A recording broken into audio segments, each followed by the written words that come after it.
Always സ്റ്റുഡൻറ്റിൻ്റെ പുതിയൊരു ക്ലാസ്സിലേക്ക് എല്ലാവർക്കും സ്വാഗതം. ഇന്നത്തെ ക്ലാസ്സിൽ 2024 ഓഗസ്റ്റ് 31 കറണ്ട് അഫയേഴ്സ് ആണ് നമ്മൾ നോക്കാൻ പോകുന്നത്.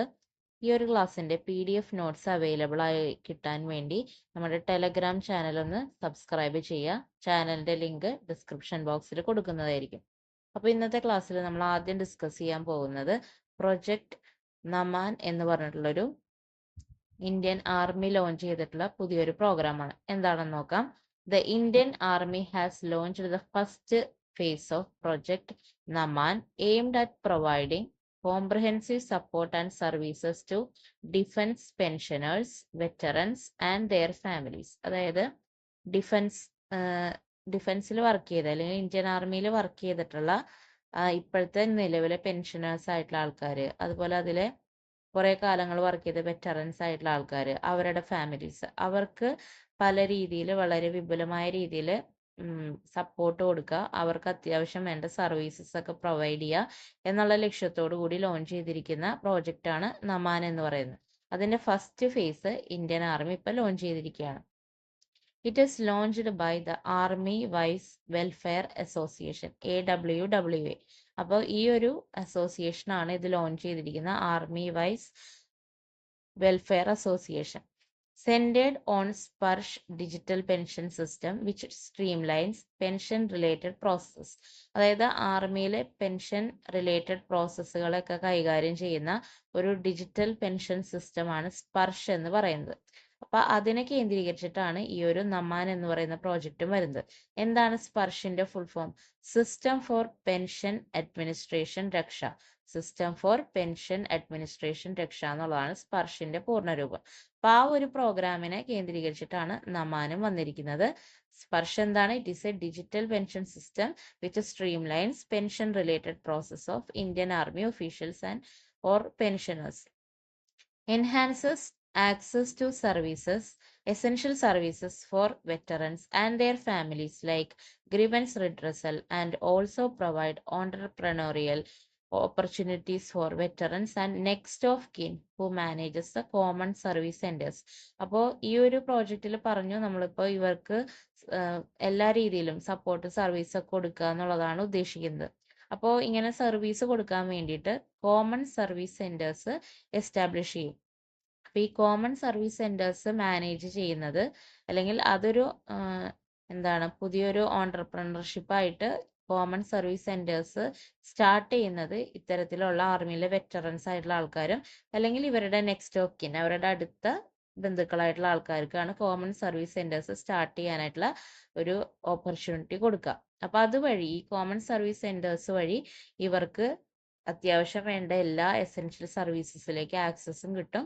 അതുപോലെ തന്നെ അവരുടെ ഫാമിലിക്ക് ഉണ്ടാവുന്ന എല്ലാവിധ പ്രശ്നങ്ങൾക്കും ഈ ഒരു കോമൺ സർവീസ് സെന്റർ ത്രൂ അവർ ഒരു പരിഹാരം ഉണ്ടാക്കി കൊടുക്കാനായിട്ട് പറ്റും. അപ്പോൾ ഈ സർവീസ് സെന്ററുകളാണ് ഇവർക്ക് എന്തെങ്കിലുമൊക്കെ പ്രശ്നം ഉണ്ടെങ്കിൽ, അതിപ്പോൾ ഓൺലൈനായിട്ടാണെങ്കിലും പെൻഷനുമായി ബന്ധപ്പെട്ടതാണെങ്കിലും ബാക്കി എന്തെങ്കിലും എന്ത് കേസിലാണെങ്കിലും അവർക്കൊരു സപ്പോർട്ട് കൊടുക്കാനാണ് കോമൺ സർവീസ് സെന്റേഴ്സ് സ്റ്റാർട്ട് ചെയ്യുന്നത്.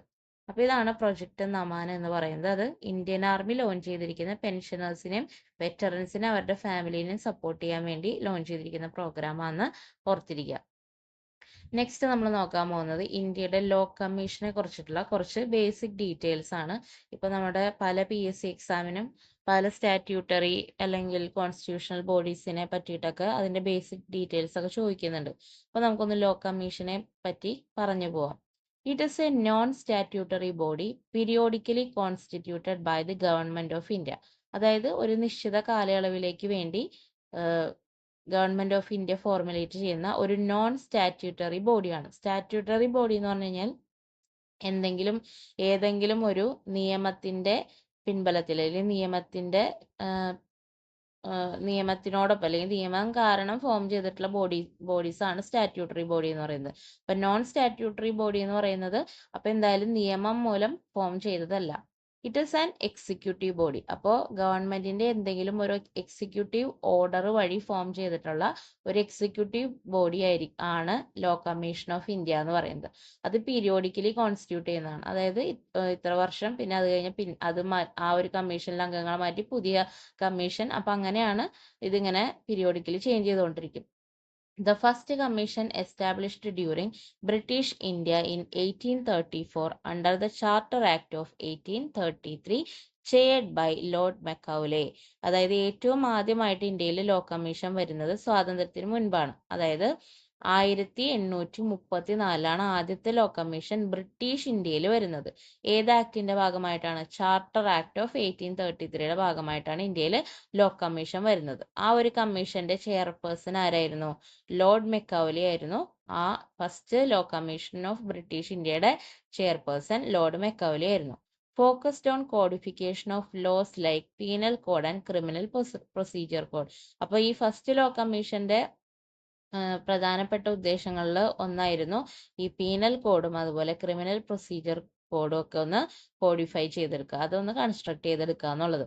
പിന്നെ അതിനുശേഷം ഇൻഡിപെൻഡന്റ് ഇന്ത്യയിലെ കേസിലേക്ക് വരികയാണെങ്കിൽ first commission in independent India established in 1955 chaired by MS Setalvad, then attorney general of India. അതായത് 1955 ഇൻഡിപെൻഡന്റ് ഇന്ത്യയില് ആദ്യമായിട്ട് ലോ കമ്മീഷൻ വരുന്നത്. 1955 അതിന്റെ ചെയർപേഴ്സൺ എന്ന് പറയുന്നത് MC സെറ്റൽവാഡ് ആയിരുന്നു. MC സെറ്റൽവാഡ് ആയിരുന്നു 1955 ആദ്യത്തെ ഇൻഡിപെൻഡന്റ് ഇന്ത്യയിലെ ലോ കമ്മീഷന്റെ ചെയർപേഴ്സൺ. അദ്ദേഹം എന്ന് പറയുന്ന അപ്പോഴത്തെ അറ്റോർണി ജനറൽ ആയിരുന്നു, ഇന്ത്യയുടെ അറ്റോർണി ജനറൽ ആയിരുന്നു അപ്പോൾ MC സെറ്റൽവാൾഡ് എന്ന് പറയുന്നത്. ഇനി അടുത്ത point, it advises the ministry of law and justice on legal reforms and review existing laws to suggest improvements and draft new legislation. അതായത് എന്താണ് ഈ ലോ കമ്മീഷന്റെ ചുമതല, എന്തിനു വേണ്ടിയിട്ടാണ് ഇങ്ങനെ ഒരു കമ്മീഷൻ ഗവൺമെന്റ് ഫോം ചെയ്യിക്കുന്നത്? ഇതിനൊരു അഡ്വൈസറി റോളാണുള്ളത്, അതായത് ഉപദേശങ്ങൾ കൊടുക്കുക. ആർക്ക്? ലോ ആൻഡ് ജസ്റ്റിസ് മിനിസ്ട്രിക്ക് ഉപദേശങ്ങൾ കൊടുക്കുക. എന്ത് കാര്യത്തിൽ? On legal reforms and reviews existing laws. അതായത് നിലവിലുള്ള നിയമങ്ങളിൽ ചിലപ്പോൾ കാലോചിതമായിട്ട് മാറ്റങ്ങൾ വരുത്തണമായിരിക്കും. അപ്പൊ അതിനെ റിവ്യൂ ചെയ്ത് അത്യാവശ്യം എന്തൊക്കെ മാറ്റങ്ങൾ വരുത്തണം എന്നുള്ളതിന്റെ ഒരു അഡ്വൈസ് കൊടുക്കുക. അപ്പൊ അതുവഴി to suggest improvements and draft new legislation, അതുവഴി പുതിയൊരു നിയമം ഗവൺമെന്റിനൊപ്പം നിർമ്മിക്കാനായിട്ട് പറ്റും. അപ്പോൾ നിയമപരമായിട്ടുള്ള ഉപദേശങ്ങൾ കൊടുക്കുക എന്നുള്ളതാണ്. നിയമങ്ങൾക്ക് എന്തെങ്കിലും ലൂപ്പ് ഹോൾ ഉണ്ടെങ്കിൽ അല്ലെങ്കിൽ കാലോചിതമായിട്ടുള്ള മാറ്റങ്ങൾ വരുത്തണമെങ്കിൽ പുതിയ നിയമങ്ങൾ കൊണ്ടുവരണം, അല്ലെങ്കിൽ ഉള്ള ഒരു നിയമം ഇപ്പോൾ കാലഹരണപ്പെട്ടുപോയി അത് അതായത് അത് കളയണം, പൂർണ്ണമായിട്ട് ഒഴിവാക്കണം, അങ്ങനെയൊക്കെ ഉണ്ടെങ്കിൽ അത്തരം അഡ്വൈസുകൾ കൊടുക്കലാണ് ലോ കമ്മീഷന്റെ ഉത്തരവാദിത്വം. Recommendations of law commission are advisory and not binding on the government. അത് ഇമ്പോർട്ടൻ്റ് ആയിട്ടുള്ള ഒരു പോയിന്റ് ആണ്. അതായത് ഇപ്പോൾ ലോ കമ്മീഷൻ ഗവൺമെന്റിന് ഇങ്ങനെ ഓരോ റെക്കമെൻഡേഷൻസ് കൊടുക്കും, പക്ഷെ റെക്കമെൻഡേഷൻസ് കൊടുത്തു കഴിഞ്ഞാലും അത്തരം റെക്കമെൻഡേഷൻസ് ഒക്കെ ഒരു അഡ്വൈസറി പവർ മാത്രമേ അതിനുള്ളൂ. അതായത് ഉപദേശമായിട്ട് മാത്രമാണ് ഗവൺമെന്റ് അതിന് എടുക്കുള്ളൂ, അല്ലാണ്ട് അത് ബൈൻഡിങ് അല്ല. ബൈൻഡിങ് എന്ന് ഉദ്ദേശിക്കുന്നത് ആ കൊടുത്ത ഉപദേശങ്ങൾ അല്ലെങ്കിൽ റെക്കമെൻഡേഷൻസ് നിർബന്ധമായിട്ടും അനുസരിക്കേണ്ട വരുമ്പോഴാണ് നമ്മൾ അത്തരം റെക്കമെൻഡേഷൻസിന്റെ ബൈൻഡിങ് ആണെന്ന് പറയാം. നിർബന്ധമായിട്ടും റെക്കമെൻഡേഷൻ കൊടുത്തിട്ടുണ്ടെങ്കിൽ അത് അനുസരിക്കേണ്ട വരുവാണെങ്കിൽ അത് ബൈൻഡിങ് ആണ്. പക്ഷെ ഇത് അഡ്വൈസറി ആണ്, അതായത് ഉപദേശം മാത്രമാണ്, not binding on the government. അതായത് ഗവൺമെന്റ് അത് അനുസരിക്കണം എന്നുള്ളത് നിർബന്ധമില്ല. Okay. Tenure is 3 years with the provisions for constitution or extension as required by the government. Normally ഒരു ലോ കമ്മീഷന്റെ കാലാവധി എന്ന് പറയുന്നത് 3 വർഷമാണ്. പക്ഷെ ഗവൺമെന്റിന് അവരുടെ ആവശ്യം അനുസരിച്ച് ചിലപ്പോൾ പീരീഡ് കൂട്ടാനോ അല്ലെങ്കിൽ പിന്നെയും റീകോൺസ്റ്റിറ്റ്യൂട്ട് ചെയ്യാനൊക്കെ ഉള്ള അധികാരമുണ്ട്. ഇപ്പോൾ ഇത് ന്യൂസിൽ വരാൻ കാരണം law commission the term of 22nd Law Commission has ended with its key report on Uniform Civil Code still in progress. അതായത് ഇപ്പോൾ 22ാമത് ലോ കമ്മീഷനാണ് ഇപ്പോൾ നിലവിലുണ്ടായിരുന്നത്. അതിന്റെ ആ ഒരു കാലാവധി ഇപ്പോൾ അവസാനിച്ചിരിക്കുകയാണ്. അപ്പോൾ യൂണിഫോം സിവിൽ കോഡുമായി ബന്ധപ്പെട്ടിട്ടുള്ള പല അഡ്വൈസസും ഗവൺമെന്റിന് കൊടുത്തുകൊണ്ടിരിക്കുന്നത് ഇപ്പോഴും അതിന്റെ ഒരു പ്രോഗ്രസിങ് സ്റ്റേജിലാണ് നിൽക്കുന്നത്. പക്ഷെ അത് കംപ്ലീറ്റ് ആക്കാൻ പറ്റിയിട്ടില്ല. അതിനു മുമ്പ് തന്നെ ഈ ഒരു ലോ കമ്മീഷന്റെ കാലാവധി അവസാനിച്ചിരിക്കുകയാണ്. അപ്പോൾ 22nd ലോ കമ്മീഷനാണ് ഇപ്പോൾ എൻഡ് ചെയ്തിരിക്കുന്നത് എന്ന് ഓർത്തു വെക്കുക. ഓക്കെ, ഇത്രയും ബേസിക് ഡീറ്റെയിൽസ് ലോ കമ്മീഷനെ കുറിച്ച് മനസ്സിലാക്കുക. ഇനി അടുത്തത് നമ്മൾ നോക്കാൻ പോകുന്നത് മേജർ ധ്യാൻചന്ദ് ഖേൽ രത്ന അവാർഡിനെ കുറിച്ചിട്ടാണ്. നോക്കാം. Rajiv Gandhi Khel Ratna Award was renamed the Major Dhyan Chand Khel Ratna award in 2021. അതായത് പണ്ട് ഈ ഒരു അവാർഡ് അറിയപ്പെട്ടിരുന്നത് രാജീവ് ഗാന്ധി ഖേൽ രത്ന അവാർഡ് എന്നാണ്.